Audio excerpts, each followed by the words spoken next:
BJP Congress ಮಧ್ಯೆ smart meter fight ಶುರುವಾಗಿದೆ. ಸಚಿವ ಕೆಜೆ ಜಾರ್ಜ್ ವಿರುದ್ಧ ಅಶ್ವಥ್ ನಾರಾಯಣ್ ಕಿಡಿಕಾರಿದ್ದಾರೆ. ದಾಖಲೆ ಬಿಡುಗಡೆ ಮಾಡಿ ಅಶ್ವಥ್ ನಾರಾಯಣ್ ತಿರುಗೇಟು ಕೊಟ್ಟಿದ್ದಾರೆ. ಇಂಧನ ಇಲಾಖೆ ಅಧಿಕಾರಿಗಳು ಸುಳ್ಳು ಹೇಳ್ತಾ ಇದ್ದಾರೆ, ಕಾನೂನು ಉಲ್ಲಂಘಿಸಿ ಸ್ಮಾರ್ಟ್ ಮೀಟರ್ ಟೆಂಡರ್ ನೀಡಿದ್ದಾರೆ ಅಂತ ಪವರ್ ಪಾಯಿಂಟ್ ಮೂಲಕ ಅಶ್ವಥ್ ನಾರಾಯಣ್ ಮಾಹಿತಿಯನ್ನು ನೀಡಿದ್ದಾರೆ. ಸ್ಮಾರ್ಟ್ ಮೀಟರ್ ಟೆಂಡರ್ನಲ್ಲಿ ಗೋಲ್ಮಾಲ್ ಆಗಿದೆ ಅಂತ ಆರೋಪವನ್ನು ಮಾಡಿದ್ದಾರೆ. ಇಂಧನ ಇಲಾಖೆ ಸಚಿವ ಜಾರ್ಜ್ ಸುಳ್ಳನ್ನ ಹೇಳ್ತಾ ಇದ್ದಾರೆ ಅಂತ ಸಚಿವ ಕೆಜೆ ಜಾರ್ಜ್ ವಿರುದ್ಧ ಅಶ್ವಥ್ ನಾರಾಯಣ್ ಕಿಡಿಕಾರಿದ್ದಾರೆ.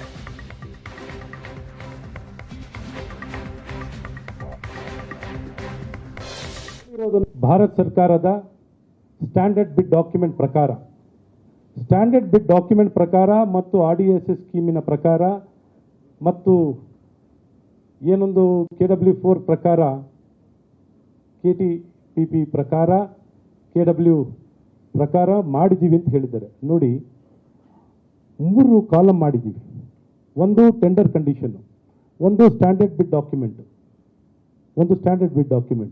ಮತ್ತು ಆ ಪ್ರೀ ಬಿಡ್ ಮೀಟಿಂಗ್ನಲ್ಲಿ ಅವ್ರು ಹೇಳಿದರು, ಪ್ರೀ ಬಿಡ್ ಮೀಟಿಂಗ್ನಲ್ಲಿ ಯಾರೂ ಬಂದಿರಲಿಲ್ಲ ಅಂತಲೂ ಅವರು ಮೊದಲು ಒಂದು ಹೇಳಿಕೆ ಕೊಟ್ಟಿದ್ರು, ಯಾರೂ ಬಂದಿರಲಿಲ್ಲ ಅಂತ. ಪ್ರೀ ಬಿಡ್ ಮೀಟಿಂಗ್ನಲ್ಲಿ ಯಾರ್ಯಾರು 10 ಜನ ಭಾಗವಹಿಸಿದರು, 107 ಕ್ವೈರೀಸ್, 117 ಕ್ವೈರೀಸ್ ಇದೆ, 117 ಕ್ವೈರೀಸ್ ಇದೆ.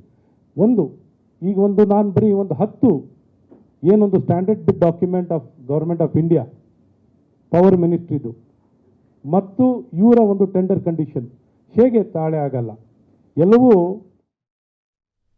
ವಿಚಾರ.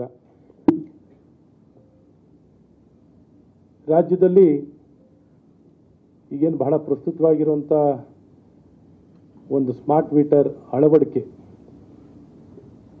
ಹೊಸ ಗ್ರಾಹಕರಿಗೆ ಮತ್ತು ಟೆಂಪ್ರವರಿ ಕನೆಕ್ಷನ್ ಅನ್ನುವಂಥ ಕಡ್ಡಾಯವಾಗಿ ಸ್ಮಾರ್ಟ್ ಮೀಟರ್ನ ಅಳವಡಿಸಬೇಕು ಅನ್ನುವಂಥ ವಿಚಾರದಲ್ಲಿ ಈಗೇನು ಒಂದು ಇಂಧನ ಇಲಾಖೆ, ಬೆಸ್ಕಾಂ, ಎಸ್ಕಾಮ್ಸ್ಗಳು ಕ್ರಮವನ್ನು ವಹಿಸಿದ್ದಾರೆ.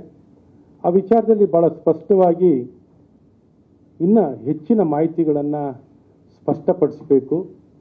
ಈಗಾಗಲೇ ವಿಚಾರವನ್ನು ಸದನದಲ್ಲಿ ಈ ವಿಚಾರವನ್ನು ಪ್ರಸ್ತಾಪಿಸಿದ್ದೀವಿ. ತದನಂತರ ಪತ್ರಿಕಾಗೋಷ್ಠಿಯನ್ನು ಮಾಡಿದ್ದೀವಿ. ಮುಂದುವರೆದು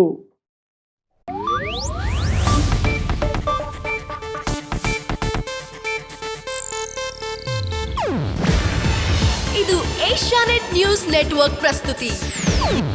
ನೀವು ನೋಡ್ತಿದ್ದೀರಾ ಏಷ್ಯಾನೆಟ್ ಸುವರ್ಣ ನ್ಯೂಸ್.